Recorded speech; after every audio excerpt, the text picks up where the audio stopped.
It is the main thing right now is that we enjoy the conversation and learn more about another perspective in context of what it is to create in this perpetually chaotic existence that we all seem to be having a shared experience of.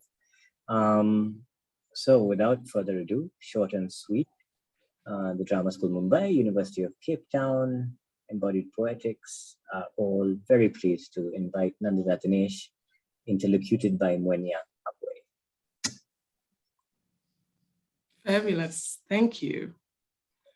Welcome, welcome, particularly if this happens to be your first Unrehearsed Futures. Nandita, welcome to you.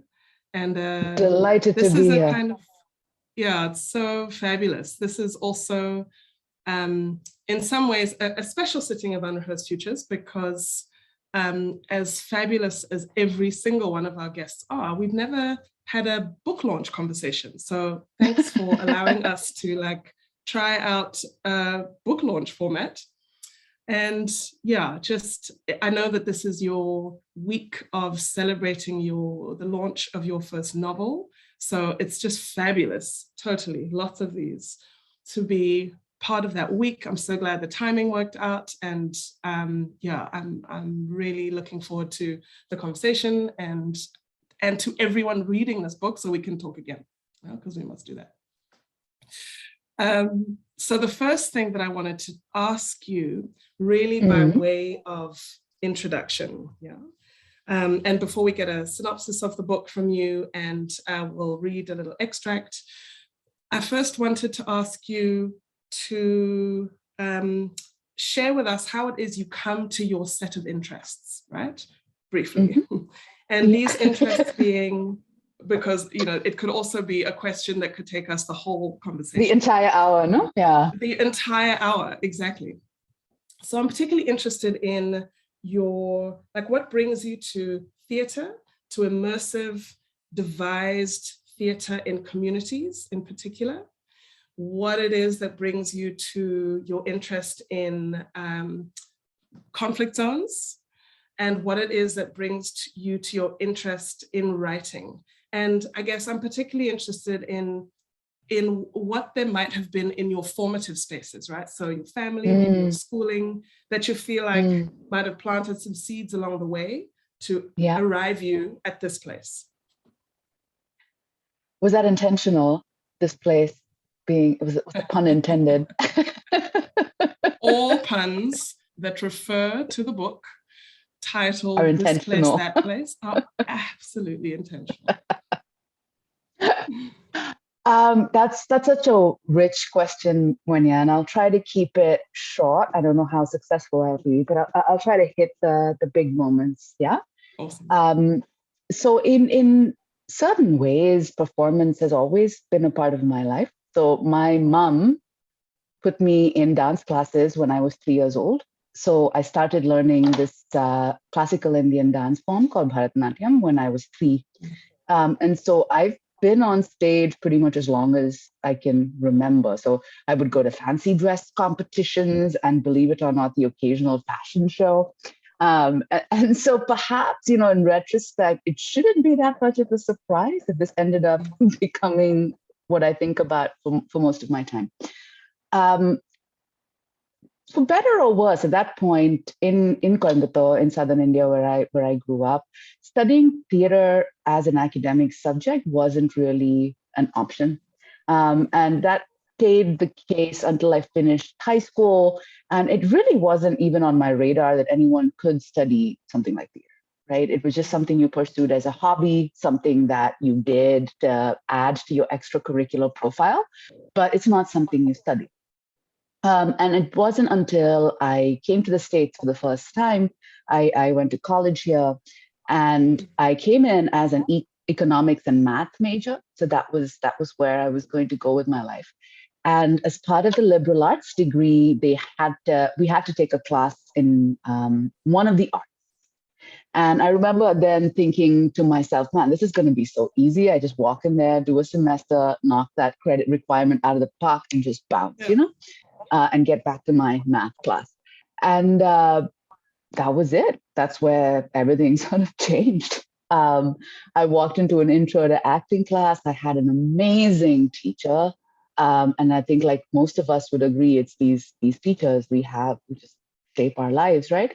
And he was just phenomenal and made me engage with performance in a different way than I had up until that time. So this was around my first year in college. The other thing that happened a couple of years after that is that we were encouraged to do a semester abroad as part of our time in college.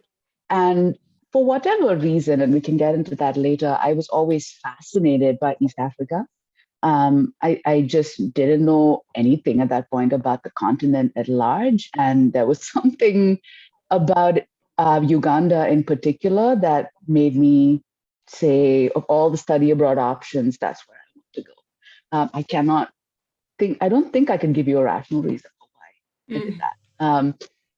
And so I showed up in Uganda, and at that point I was like, well, I love theater, but if I don't study economics, so, I decided to study theater for development as my research project. So I made this slightly hyperbolic leap, to say theater for development is linked to development economics in a very tangible way, which you could argue. Anyway, so I started doing this research project in theater for development, and around the same time, I learned about the war that has been happening in northern Uganda since 1986. And again, was just blown away by my ignorance. I had no idea what was happening. I had no idea that there was even a war going on there. And in the middle of all of that, I realized I was told as part of my research that there are theater makers who are working in this war zone in northern Uganda. And I think that just blew my mind. That was not something I ever expected to find, like a place for art and creation in a place of war. And I think that became the obsession that shaped the next decade or more than a decade of my life, right? So as a more quote unquote formal researcher, as an educator, as a community theater practitioner, so at Northern Uganda, Rwanda, went back to the subcontinent, worked a little bit in Nagaland, and then spent most of my time in Kashmir. And that began as a PhD project at UCT. And I have to say that was one of the most enriching experiences of my educational life. I think partly because the way that degree functioned allowed me a lot of agency to just do my own thing, and to center the work on practice, and not be bound by too much academies, just enough maybe. And that's where my interest in writing began, when I started realizing that I loved writing about making theater. I loved writing about plays. I loved writing plays.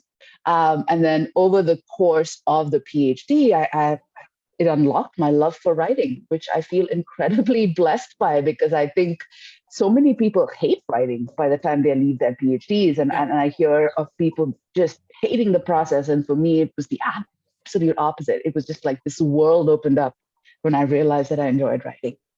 So that lasted for a long time, until, and I'm sure we'll get to this at some point, the shift into focusing particularly on fiction and moving away from community theater and writing for and about the theater happened because of various forms of censorship that have occurred along the way, and just my own exhaustion from having to deal with that.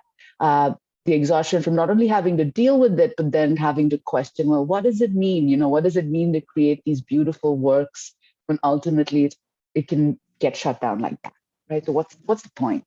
And I think that's when, for various reasons, writing in a more creative way outside of academia and seeing writing itself as in some way a performative act became more of my realm. Is that enough of an overview to get us started? Perfect. Thank you. Perfect. And a perfect segue into a synopsis, actually. I love that you mentioned in there that you love writing plays, because the thing that you have written, we can call it a novel. We'll call it a novel. It's out in the world as a novel.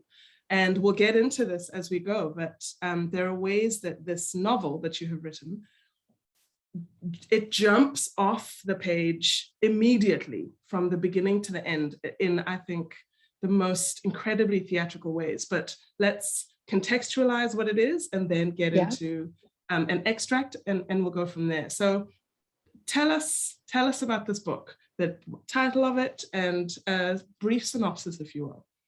Sure. So the book is called This Place, That Place. It is set in a nameless region, a nameless part of the world. This place is the region that's under occupation and is home to one of the protagonists, who is a male protest designer. None of the characters are named. That's why I'm referring to them by their genders and their professions. The other place, that place, is the occupying nation state. So it is a place that occupies this place. And the female protagonist, who is a deprogrammer, that's her job, her vocation, she comes from that. She has been working in this place for many years. And what we encounter in the book is a moment in time where she has returned to this place as part of a project, happens to coincide with a wedding for his brother. And so she has gone as a family friend to attend the wedding when there's a huge shift in the political landscape, the conflict, and a curfew is declared. And what you see in the book is essentially a 24-hour tracking of what happens between these two characters when they're stuck together with nothing to do except talk. And what you learn about them is a lot about their ideals and their hopes for the world. But you also see that this incredible navigation of their feelings for each other, and trying to figure out, are we quote unquote just friends? Are we romantic? Can we ever have a romantic future? So in some ways, it's also a love. And interlaced within predominantly dialogue that's marked with symbolic markers rather than character names to tell you who is speaking and when. You'll find prose that's more descriptive. You'll find letters. You'll find flashbacks, flash forwards, dreams. So in a way, it's a fragmented text in that sense. Yeah. So the extract, sorry, go on. No, just before we get into the extract, just to link onto this last piece that you're saying, a description that I kind of, once I caught my breath on the other side of reading it, it felt like an exquisite mashup of different kinds of writing, and we'll get into when you've started to mention what some of those are. But do you want to frame this extract that we're about to read, or shall we get into it? Yeah. Let me frame it just a little bit, because I see a couple of names on here of people who also came to the City Lights reading. Thanks for coming back. This is an extract that I think is particularly lovely, and we're going to reread the same extract that we read at that event, because it frames, I think, the core of the conflict between the two characters. So they have this lovely relationship, but every time something about the occupation comes up, there's a rupture between them. In this extract that Moenia is going to read for him, he's from this place that's occupied. I'm going to read for her, and she's from that place who represents the occupier. And they've been having this wonderful conversation, and he has just mentioned the word occupation. And there has been an awkward silence between them for, well, it's up to your interpretation, right? It could be 5 seconds, it could be 5 minutes. So that there's an awkward silence. And that's where this begins. Moenia? Great. Because I know you're not them. I'm not them. No, you're just... I'm just from there. Yes. From the land of the occupiers. I should have... It's fine. I told you. Fine. I'm fine. We're fine. We don't have to talk about it. I can see that I've upset you. No, it's not you. It's just all of this. You're right. It's an occupation, and I'm from that place. That place of occupiers. I just don't know how to sit with that knowledge. being from the land of occupiers and being one yourself are two different things. But it's a fine line, isn't it? Is the occupier only the government that allows this to happen? And the person who's on the streets holding the gun to carry out that government's orders? Or is it also the person from that place who knows what's happening and doesn't do anything about it? Is it also the person from that place who does something knowing that it won't be enough to dismantle the occupation? Is it also the person from that place who chooses not to know what is being done in their name? Is it also the person who continues to pay taxes even after knowing what is being done in their name? What about the person who turns a blind eye to what's happening because they can't be bothered, or because they are so consumed by their own daily occupations that they cannot see past them work? Or is it also Stop, stop, please. I'm not as upset as listing those things made me sound. No, who said anything about being upset? You asked me to stop. Okay, I asked you to stop because that list could go on forever. And I see the point you're trying to make. The categories are complex. Perhaps the category of occupier, it doesn't apply to all those people. It applies to the government, to the people who enact the government's word, to the people who ask the government to continue that work in this place. But it doesn't apply to those who are complicit. Well, there are different layers to complicity and different degrees of. Look, there are different degrees of separation, yes, but the center of the circle, that's the same. It's the occupation. Wherever you lie, it's in relation to that center. So, ergo, somehow, when you call this an occupation, am I not one of the occupiers? Okay. Let's say, for argument's sake, only for the sake of argument, that I agree with your logic. I'm not saying that I do, but for argument's sake, let's say that I do. How does that help anything? How does making you part of a catch-all category help any of us? It helps just like the other labels and categories do. It helps create a situational framework where we're all clear about where we stand. Okay. And in this moment, in this situation, there are two people from this place and that place waiting for a wedding to get back on track. How does that situational framework help? It helps remind me that I don't know. This is where the text shifts from dialogue to prose.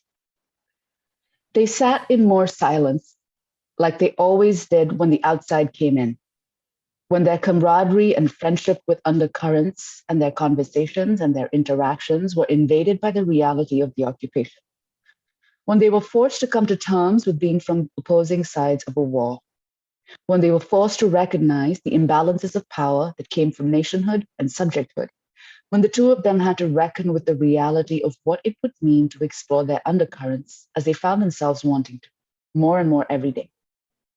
When words like occupation emerged, they had to really look at the chasms that separated them and consider the possibility that nothing, no effort, no conversation, no attempt, no goal of understanding, nothing might ever be enough to bring them together in the way that they wanted to be brought together.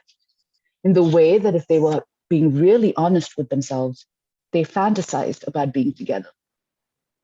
When words like occupation were not mentioned, they could lull themselves into a false sense of security, a sense of hope, a sense that maybe another world was possible, that maybe if more people from this place and that place really tried to talk to each other, if more people from this place and that place really tried to understand each other, the occupation would dissipate into insignificance. When words like occupation went unmentioned, they could convince themselves that it didn't matter that they came from opposing sides. They could allow the lack of naming to create the illusion of a relationship between equal peers. They could do all this until words like occupation emerged in conversation, intentionally, flippantly, in whatever way. When words like occupation emerged in conversation, reality always hit home. The reality that whatever the undercurrents between them, whatever connections they shared, whatever attempt they made to understand, whatever hope they had for their micro status quo as symbolizing vis-a-vis a macro shift. When words like occupation emerged in conversation, they were reminded that nothing could change until the occupation ended. Nothing between them could change until the occupation ended. Talk about impossible stakes. And scene. See, you see? Lovely. Thank you. Thank you for reading with me. Oh, thank you. Got to stage this thing. Okay. So everyone, since I want witnesses, Mwenya has agreed to be the first director of a staged version of this voice acting. So. In South Africa.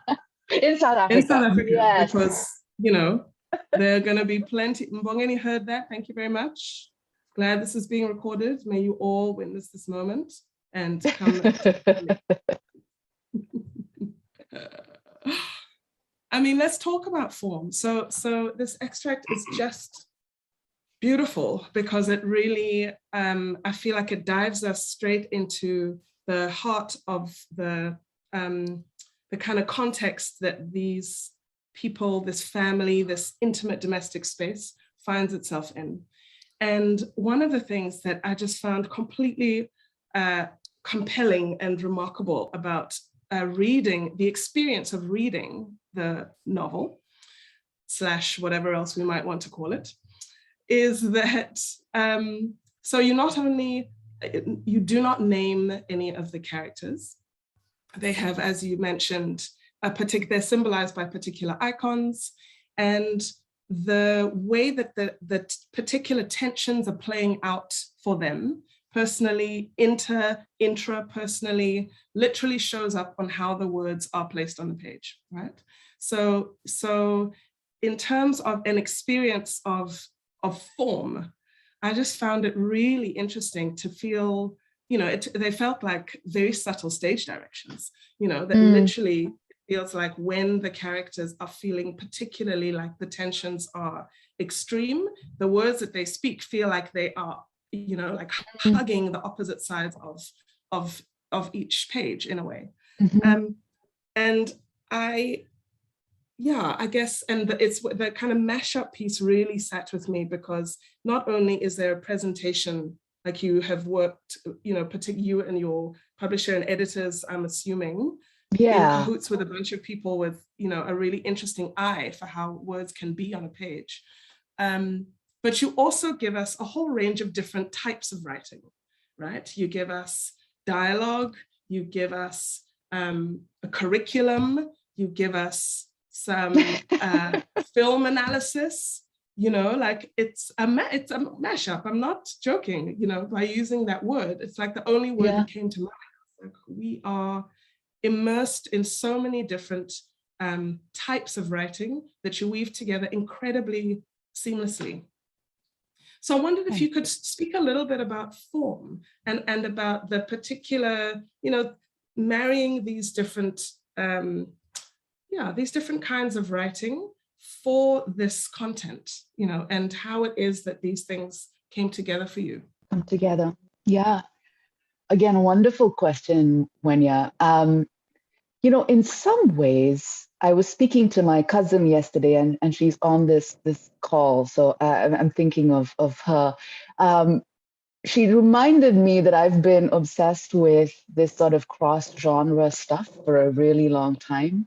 And apparently there was a time a few years ago when I was trying to learn how to draw. And eventually the drawings also had like words embedded in them. And so they had like text in it. And so I think this has been just the way that I've understood the world is to bring different forms together. And in graduate school, I remember asking my professors, and this was at Tisch, for those of you who know the performance studies program at Tisch, it's like super high academic-y, to use a very technical term, sort of space. And I remember going to my seminars and talking to my professors and being like, please don't make me write a quote unquote conventional essay. What if I wrote like 2 pages of a theoretical analysis and then wrote a play about what I'm understanding from this reading? And luckily for me, they said, do it. Let's see what that looks like. And I think that also started, that was another instance of how just creating these mashups have always been part of how I write. And that has just kept evolving, right? So even in the academic theater writing, I remember being so delighted when I found Norman Denzin's work on autoethnography, because I thought to myself, finally, I can put a name on this and then do whatever I want. And so I would spend a few paragraphs saying, hey, so autoethnography is this real theoretical thing, just so that I could, like, 5 pages later, do whatever I wanted with it, you know? And so I've been having a lot of fun with that, generally speaking, right? In this book, I would be remiss not to mention my wonderful, wonderful agent. Her name is Mary Krinky, and she has been such an integral part of how the mashup has happened in this book. Because I think in the first draft, it was less of a mashup. It was more, there were dialogue chunks, and then there was the chunks of text that were the curriculum and so on, but they weren't woven together in quite the same way. And I think part of it was my own fear of saying, well, if this has to look like a novel, then maybe I stick all the dialogue bits together, and that's kind of like Kiss of the Spider Woman. And then I kiss all the I put all the prose together, and that looks like a novel, right? So I can get away with it more. And then when she came into the picture and she sort of said, look, you think about how you want to intersperse them, because I think you lose something in having them mash up, but then creating these weird sections where they're actually not talking to each other at all. And so it was probably in that editing process that the real fullness of that mashup happened, is to say, okay, so how do these different pieces talk to each other? Right. Amazing. Thank you. There's some questions already rolling in the chat. Fabulous, that we'll get to just now. And before we do, I wanted to ask you a question about this line that you ride between academia, artistry, activism, right? Let's use those. There's terms that have been used before. So, you know, Mark Fleischman describes his work in this way. He's a professor at the Professor of Performance Studies at GCT, where Mbongeni and I are based, and where I've met Nandita a few lifetimes ago. But, you know, he describes his work as straddling these things, right? Something called activism, something called artistry, and something called academia.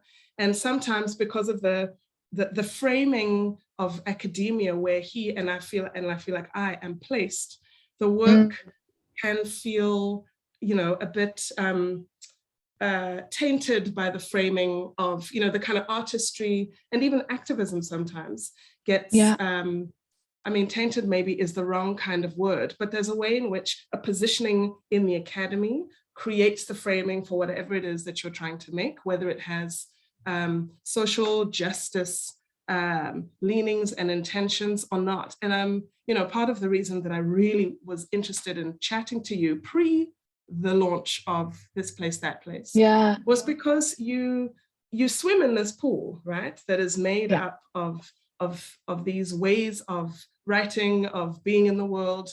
And I'm curious to know whether you feel like you've moved out, whether it's a kind of trajectory from academia out, outwards to the world, you know, considering you've written, considering the kind of thing that you've written, and considering that you are a prolific writer in the academic space. Prolific, actually, you've written book upon book upon book, right? And yet this is your first novel. So there's a question in there somewhere about where, like, tell us about this move, this moving, maybe it's not a kind of singular direction, between or from the kind of, you know, artistry, analysis, activism space that I feel like you either straddle or move through. What is it? Yeah. It's so many things. I have been all of those things and other things at different stages, right? So I think early on when I started this work, and I would consider northern Uganda and Rwanda as being the places where I started this kind of thinking, I would have very much thought of myself as a theater activist, right? Not an academic. I was using theater to change the world. That was my thing. And for a few years after that, that remained the case. I had a strong belief that theater has the potential to create tangible shifts. And I should clarify that because impact could be defined in so many ways. But in the way I understood it was a tangible toppling of systems of oppression, a tangible sense of people having fiery debates through the theatrical realm that they couldn't have outside of it, right? Um, and I think at some point the theater remained, but I started questioning the activism, right? I started thinking to myself, what is an activist? And in the world around me, what I was seeing as activism, and I apologize if this seems reductive for those of you who do consider yourselves activists, but I just speak to my understanding of it. What I was seeing as activism around me was more of a culture of believing in binaries, that there is this thing that is just and there is this thing that is unjust, and there are these sets of things, and if you do this type of thing you are a victim, and if you do this type of thing you are a perpetrator. And in my experience of the world of activism, I never fit in that world, because for me my questions were always about the people who couldn't fit, right? So my questions were about, so let's take, for instance, the soldier of an occupying nation state who kills himself. In one sense, he is a perpetrator because he has been perpetrating the occupation of violence. But at some point, he became victim to that occupation himself, and he has now killed himself. And so, who is he? Is he victim or is he perpetrator? Right? And I know that this has been written about a lot in the Holocaust as well, right? I think Primo Levi was one of the first to sort of talk about the people in concentration camps who were the quote unquote more powerful um, folks who were there, who got certain favors for being a certain kind of participant to Nazi violence, right? And so I found that my approach to grayness was not appreciated. And I can see the other side. I think people were saying pick a side. So if you're talking about this wishy-washy gray zone stuff, you're not picking a side. And I tried, Monia, I tried to pick sides, and I tried to do the more quote unquote activisty thing as I understand it, but it never fit. It never felt sincere. I would always find some way where it just seemed too complicated to take a stand. Or those were the stories I was interested in. So I think that's why slowly over the years I've sort of distanced myself from that word. I don't call myself an activist. I understand conflict through art. That's the closest I've come to understanding it. Understanding war, understanding the human condition, and how we both are so incredibly resilient and yet seem doomed to make the same mistakes over and over and over again. And trying to unpack that, I love doing that. And I love doing that through theater. I love doing that through writing, but I've become far less focused on what does it do? What is it toppling?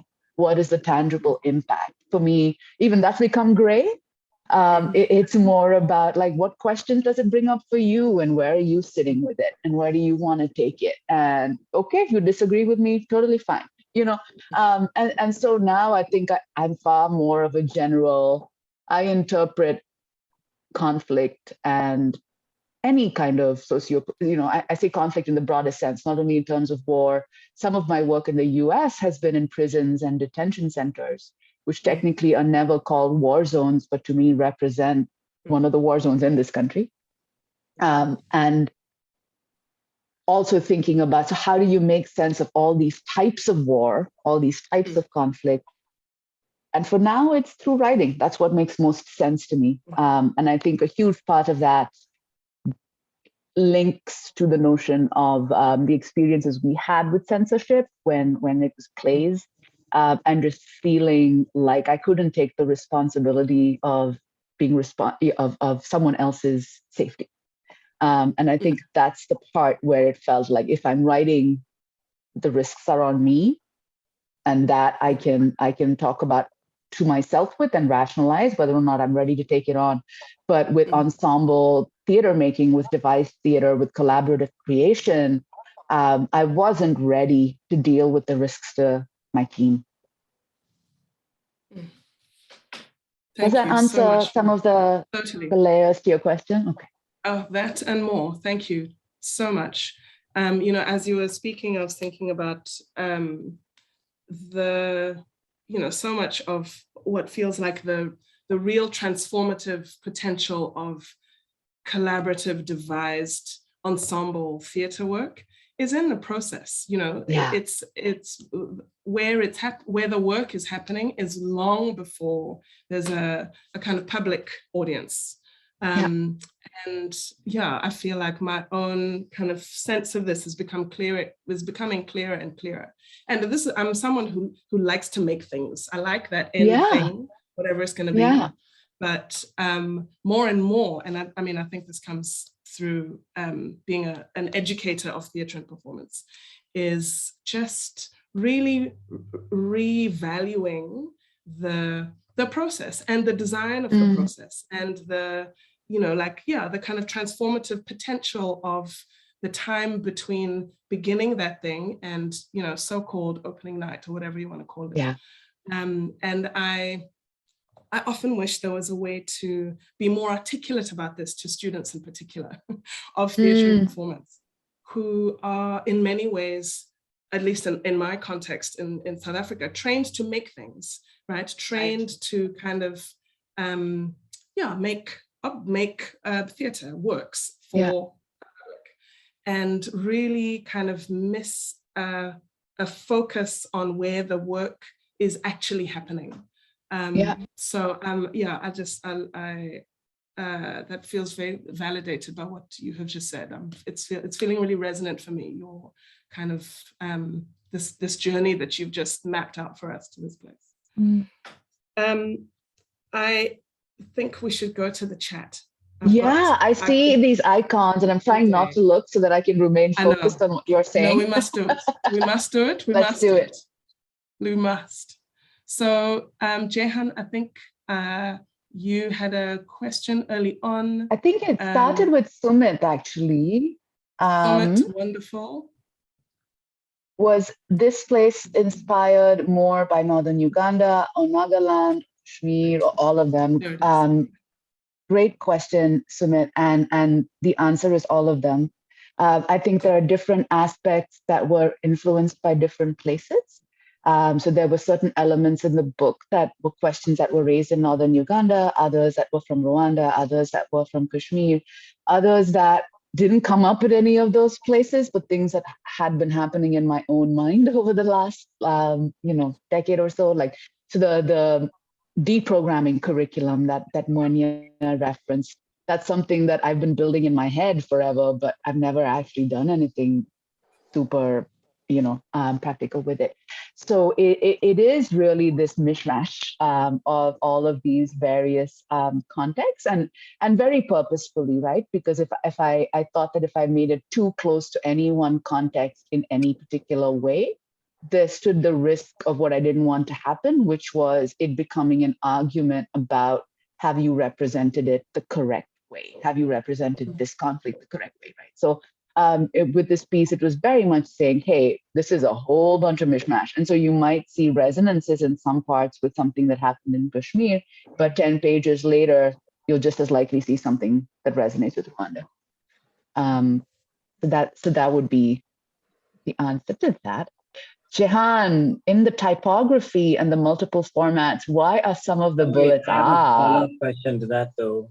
Please. Is just, what have your compatriots and colleagues who have read this book from the heart of conflict zones, what have their reactions been to the asituational or yeah, the masking of any particular situation. I don't know if that's So they haven't read it yet because it just got out on the 14th. So the versions that you all are looking at were the advanced copies. So I think a bunch of them haven't read it, and that's a tricky one, right? My version is Kindle. I just bought it. Oh, yes, a Kindle version.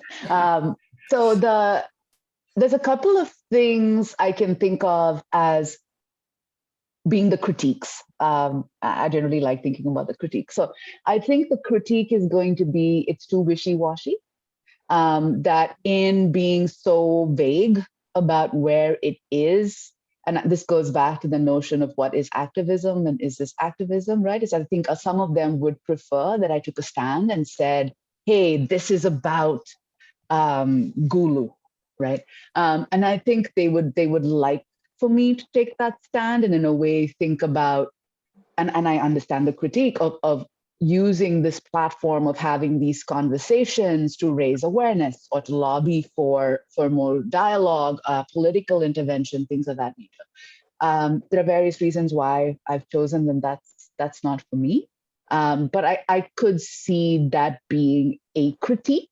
But I could just as well see one of the amazing theater companies I've worked with saying, you know what, we're going to take this, but we're going to put it in our place. And we're going to add settings to it and make it contextual and adapt it. And I would say, yes, please do that. And it has to be folks who live that, who want to do that. I can just sort of offer the framework. But so when you stage it, if you say that you want to set it in Paulsmoor Prison in Cape Town, sure. And then we'd have to figure out what that means in terms of the references and how we change it, right? The other limitation right now, Jehan, is most of my colleagues in the conflict zones that I've worked in, English is not their preferred language of engaging with text. So I think until this book gets a few more translations or has audio versions in different languages, I won't know the extent of what they think because in its current form, it's inaccessible to many of my colleagues, for better or worse. That's sort of how it is, you know? Thank you. Jehan, you had a question. I don't know if it was a question, maybe it was a comment about the typography. Do you wanna ask that still? I'm just literally like thumbing through the book, and no, because I'm beginning to understand that it's something. Yeah. So there's no question. I've just come across pages that. Hold on, may I share? May I do a screen share? Yeah, of course. Hold on. I've just come across pages that I thought the whole book was like this. Hold on. And suddenly I've come across pages like this. But the pages I was referencing before I even discovered that this book had these kind of pages were pages like this, I think. No, that's a prose page.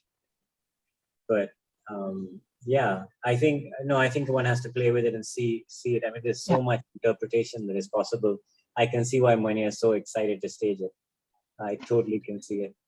But I also think I agree with this kind of typography, but it gets crazier than what you see here. Like eventually these dots and dashes end up on both sides. Like why is this here on the right hand side versus the left hand side?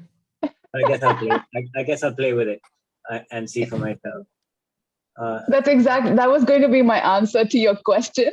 Was to say, after you read it, tell me what you think. I can already see this. It's not about you appearing on stage in a different way. So it's beautiful, and it looks so exciting for a theater director. Monia, I'm jealous you called it. Listen, called it. Yeah, I know you did. I love it. Yeah. So I think I agree with Sumit. I mean, like, Monia, you might be thinking about situating it quite directly in a jail in South Africa, for example, as one. But this totally lends itself to like a phygital Banyan type scenario performance, because there's bits of this that can be it lends itself completely to being in real life and in the digital space and in the blended space all at the same time. Yeah. Yet having a united experience, yet having a discordant, a disconnected experience. Agreed. Yeah. That could be fun. I'm thinking especially about the movie thing where they watch a movie together, that you could actually play with that digitally in really interesting ways. How cool. Yeah. Totally. Hey, however I can support, y'all just tell me. Yeah. I love that. Yeah, there's a beautiful, this section here, right? Yeah. Yeah, exactly. I love it. How do you stage the blocks? How do you stage that? But yeah. I just another follow-up is also this idea of and I think Kamili is coming to it, so maybe we can leave it with Kamili's question actually. Kamili, do you want to take it? Oh, I was enjoying what you were saying. Can you guys hear me okay? Yeah. Yes, perfectly. Oh, okay, cool. Now I was enjoying just what you were describing as you were kind of thumbing through the book too. What did I actually talk about? Oh, I was just kind of amening what she said about the about what her, not necessarily moving away from activism, but moving away from the category of activism that she may have previously kind of occupied. And I always felt like there's something in art that can move minds, that can move people's conceptions of their futures. I have a friend of mine who's he's not very inspired about life now. He's got MS. And he's kind of communicating to the doctors and to me that he wants to die.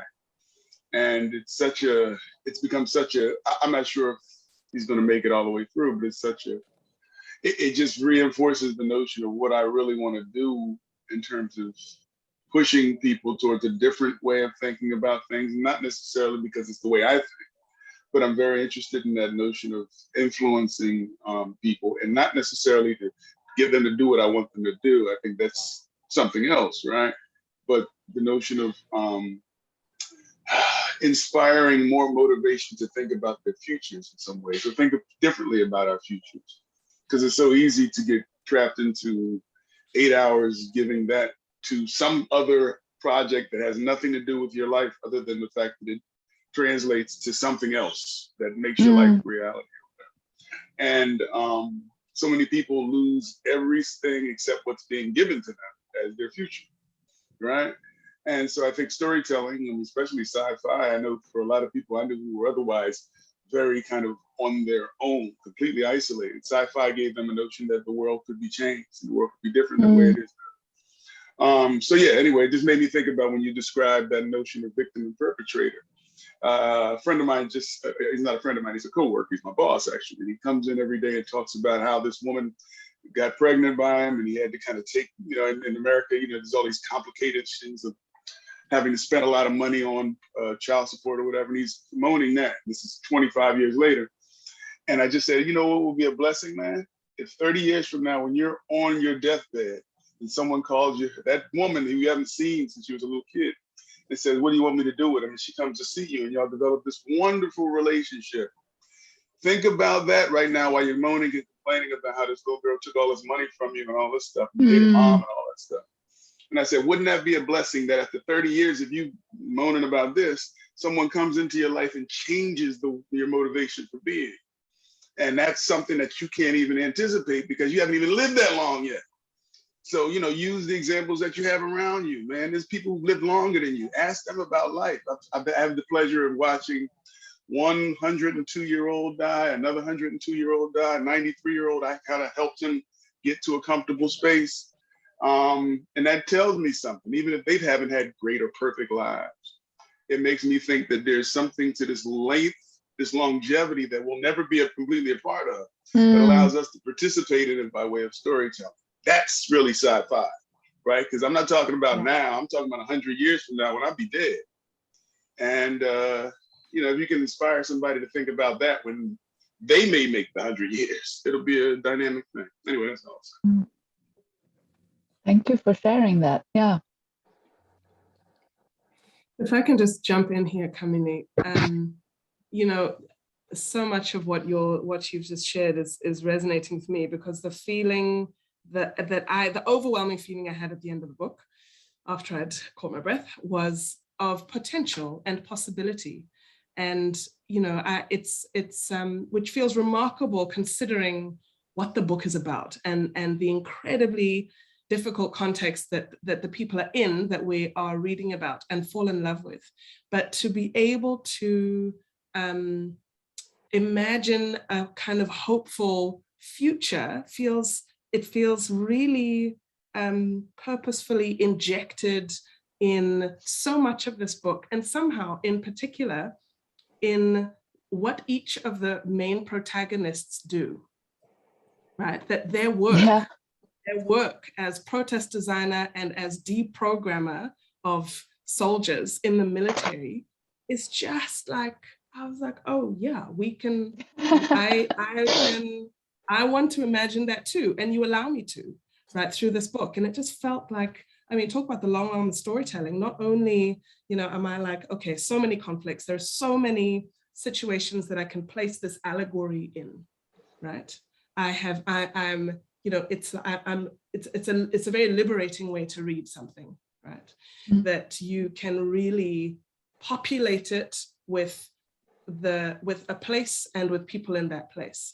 And then to have, so you can reach back, and then you're like, well, you know, I can also open up a newspaper today, and we are in this novel slash play slash whatever you want to call it. And then I get to also imagine forward.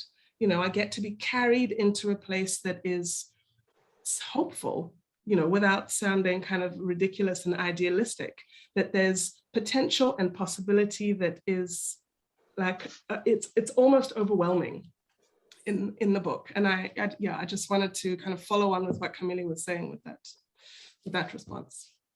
Thank you for being such an engaged reader. Listen, I have plans, Nandita. You know, I have plans.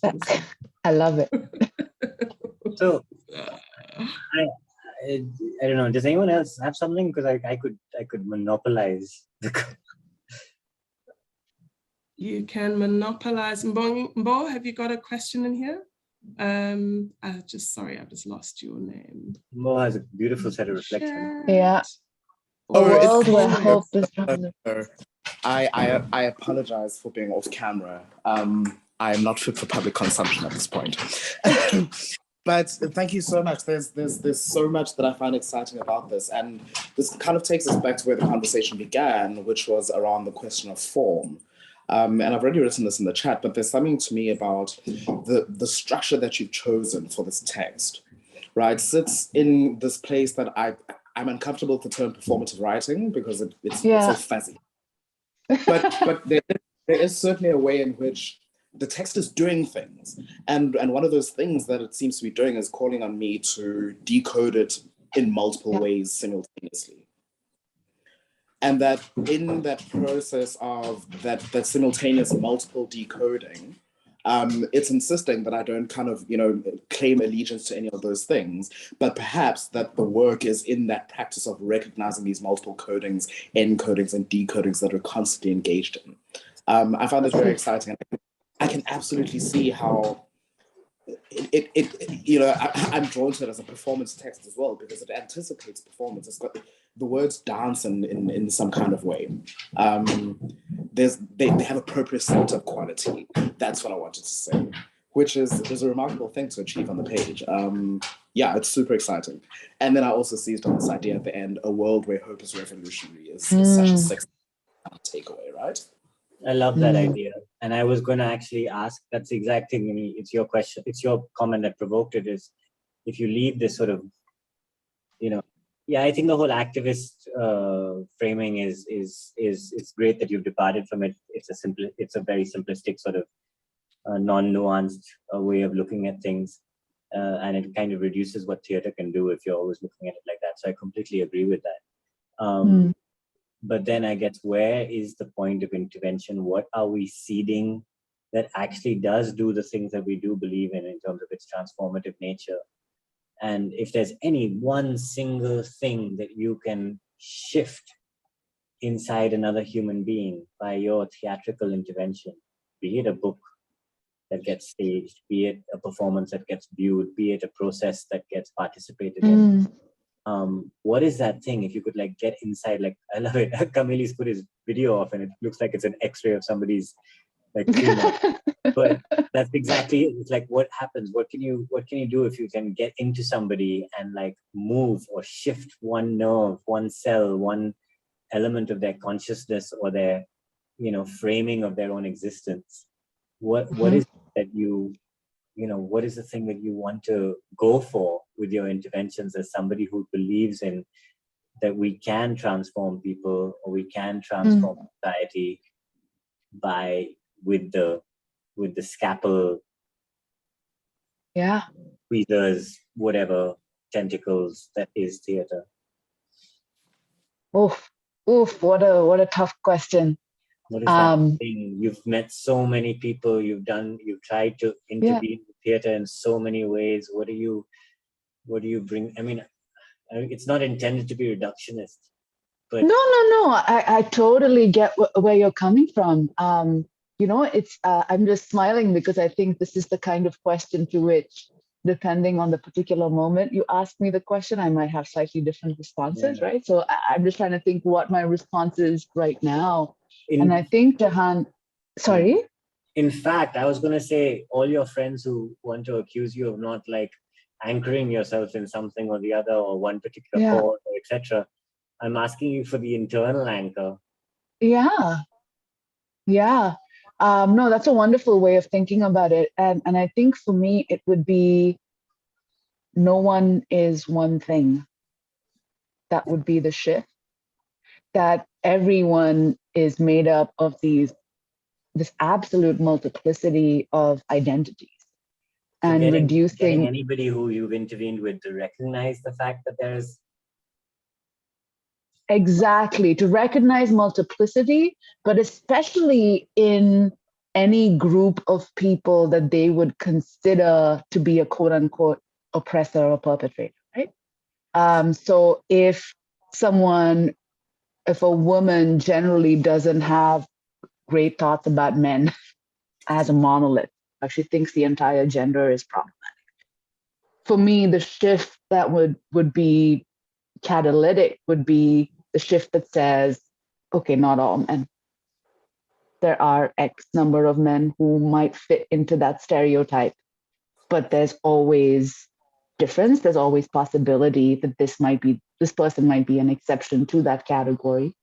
And also that individual doesn't have to be reduced to his masculinity, that he could also be so many other things in addition to being male. And that rejecting someone just based on one facet to who he is and what he thinks that facet represents, it's just insufficient, right?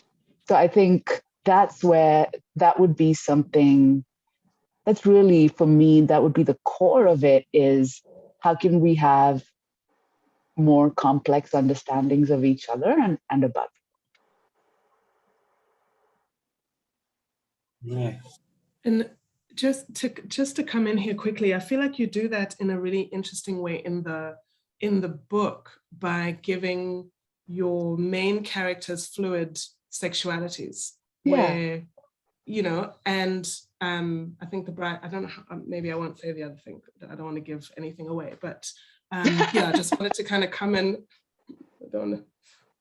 wanted to come in with that observation that there is a real, I guess, fluidity and generosity that you allow your characters to have for each other somehow, that, they don't get to, I mean, it feels like it's part of the premise, but they don't get to pigeonhole each other. They can't. It's not possible. And so, the whole book feels like it's this constant kind of moving away from towards negotiating, not trying to not do that thing, trying not to make particular claims on any kind of singular, unifying, identifying factor that each of them might have, there might be a basis for how you then continue to relate to them, that there's this constant kind of moving between how they identify themselves, how they are identified by the other person. I find that so compelling. I'm going to steal that response from you, Monia, because I got asked that question about the characters' fluid sexualities, and I didn't like my answer very much the last time. So yeah, I think this is a better way of phrasing it. Yeah. Steal away. There's a question. What is this last question here? Jehan, is that from you? No, it's kind from of a straw man. No, it's from Sumit before that. Oh, sorry. Yeah. Sumit, did you have a question you wanted to ask out loud? Please feel free. No, it was really a response to what Jehan said. And the book doesn't have it doesn't have to be at one thing. As long as it makes people think differently, it's worth it. Yeah. And while I'm on it, this aspect of doing it digitally doesn't have to be just digital backgrounds. It's possible to do it in South Africa and have everybody in the world see it. Listen, I love that. We could do a simultaneous live stream broadcast situation. Let's talk. So we're doing that regularly now. So I'd be very happy to help produce that. I love this. Oh, y'all are warming my heart. Yeah, we want to figure it out already. I know, exactly. This might be the team sitting here in this room. This is not Unrehearsed Futures. This is actually a pre-production meeting. Best kind of meeting. But an Unrehearsed production meeting. Exactly. Is it too early to ask you what other projects you might have on the back burner? Never. I always have like 50,000 things happening. So there's a couple of projects. So the one that's close, that's sort of ready to submit is it's called Lights Up July, and all of you will get the theatrical reference there. And the subtitle, the subnote, whatever you call it, is a novel, a play, a memoir. So it's sort of a memoir, but interrogating the spaces between memory and imagination and what I think happened in my life and in all of these different places, but I'm not really sure. So it's centered in quote unquote the real world, but also not. And there's parts in it which I think might particularly appeal to folks in this audience. I'll share that. There's parts that are trying to interrogate what does an immersive aesthetic look like in a book. So books are already immersive, right? I'm not sort of saying that they're not, but to take some of the participatory immersive qualities of a theatrical experience and to ask what does that look like in the context of a written text. And so there's invitations for readers to actually create work in response to the text in that book if they choose to. And so that's something I'm playing with in that book. So that one is sort of just waiting for the publishing world to say, okay, we're ready to read it now. So we'll see how that goes. So that's the next project. Oh my goodness, I cannot wait. A novel, a play, a memoir, come on. Nandita, go for it. Interactive Kindle. Right? I mean, I'm sure it's doable, right? Because of the Black Mirror episode where you could sort of navigate even within a television show. I'm sure there's ways to make that happen. Yeah. Exactly. Do you have a publisher or agent, or maybe both, who are, what is my question? I have a question about form and like public reception, right? So I think in some ways it's very strategic to call this a novel when my theater eyes read it as a play, right? Right. And yet, like it feels much more, kind of sensible to put it out into the world as a novel for a wider readership. And so I wonder who gets to make that call, I suppose, for what it's going to be called when it goes out in the world, if in fact it's a hybrid thing. But if you're going to call it a hybrid thing, the people who want to get to it won't know where to look, right? So you called this one a novel, we found it. The theater people found it, yes. Yes. And this memoir play novel situation that you're about to grace us with, what are you going to, and maybe this is too early, so it doesn't have to be answered directly, but do you have an idea of what it will go out into the world as? So my agent has helped me think about that. So the editors haven't seen it yet. So that's sort of the next stage. So she and I have been working on it. And so she places it as creative nonfiction, which I think is a fantastic category, right? Because it could fit anything really. And I think she was brilliant for saying, let's call it creative nonfiction. That's what it is, but also with elements of fiction in it, right? And so that's how that is going to be approached. But I think from I'm a novice to this world of quote unquote trade publishing. So what I have by Jahan, so what I have understood so far is that a lot of it just depends on how the author decides to frame the work, right? And so if you go into an agent pitching it as a novel, the pool of agents you pitch to is different. The pool of publishers you pitch to is different. But if you go in pitching it as a play, then again, that's different, right? Yeah. And I think just because this book had so many chunks of prose in it, I knew it was going to be less likely for a drama agent to say this was a play than for an agent who represents fiction to say, okay, this could be a novel because there's precedent, right? So, and again, referencing Manuel Puig's Kiss of the Spider Woman, right? Where he does exactly dialogue and prose. And so there's precedent in novels. So in that sense, it just seemed a lot more open to call it fiction and a novel. Nice, very nice. Awesome. Camille, you've got another question in here. Structure. Mm-hmm. Did you want to ask it? Oh yeah, no, I was sort of again amening what you seem to be saying about it's so interesting for us in the States. You have to, it tends to be less exciting for some reason, even as a marketing thing, to be so many things at once. But it always seems to be precious for us to find something simple and then discover it has all these layers to it over time. So it's always just interesting for me to hear, you're playing with these different genres. Yeah. No, and I have to say, Camille, like I got so many rejections for this manuscript, and I feel like I need to foreground that. When you try not to be one thing. So I said it was a novel, but obviously anyone who read it had a reaction like Manya did, which is like, well, it could be many things. And so, man, the number of rejections that I received from agents and publishers was like triple digits.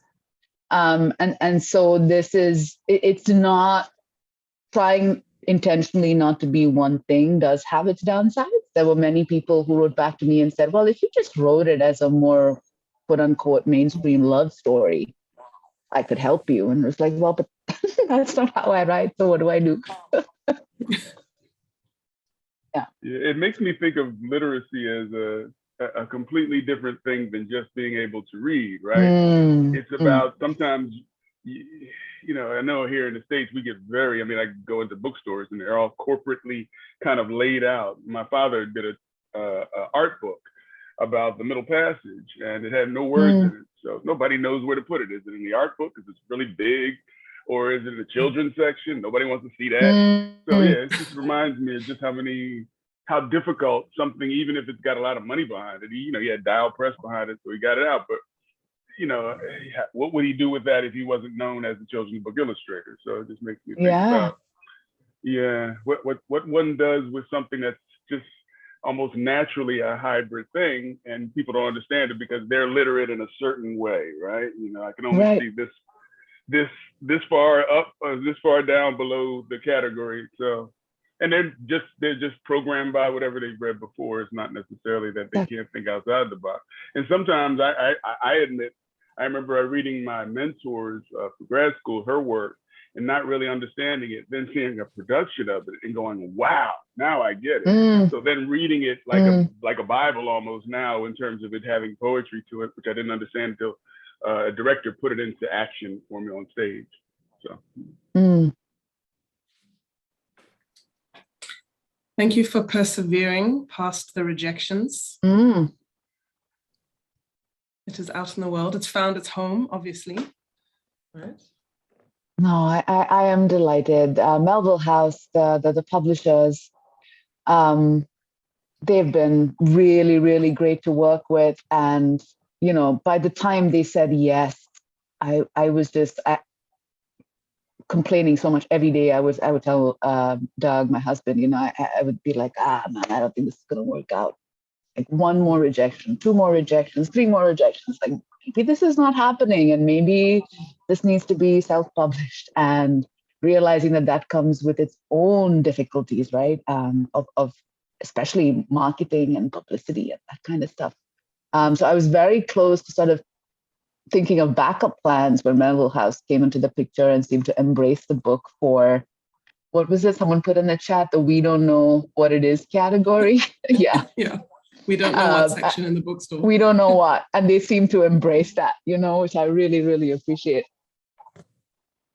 Love it. Well, forward to anyone who is in the "we don't know what" category. Exactly. You know, yeah. Long may that category be populated by many beautiful, interesting things. We are at time for the official Unrehearsed Futures session for the day. So we're gonna thank you deeply, Nandita. Congratulations. Thank you. And thank you all for being such a lovely group to speak with. Come again. This is Unrehearsed Futures. We meet every 2 weeks. Enjoy your week, and I hope it's more of celebrating your book being out in the world. Please go get it if you don't already. Read it in one sitting. And if you would like to stay on, what happens now is we have an after party. So the recording will stop and the moderation will cease. And if anyone wants to hang out, it's BYO, so you're gonna go to your fridge and get your own drinks. But if you wanna hang and keep, you know, kind of chatting, feel free. But I want to officially close us and thank everyone for coming, and Nandita, especially you. Have a fabulous My pleasure. launch season.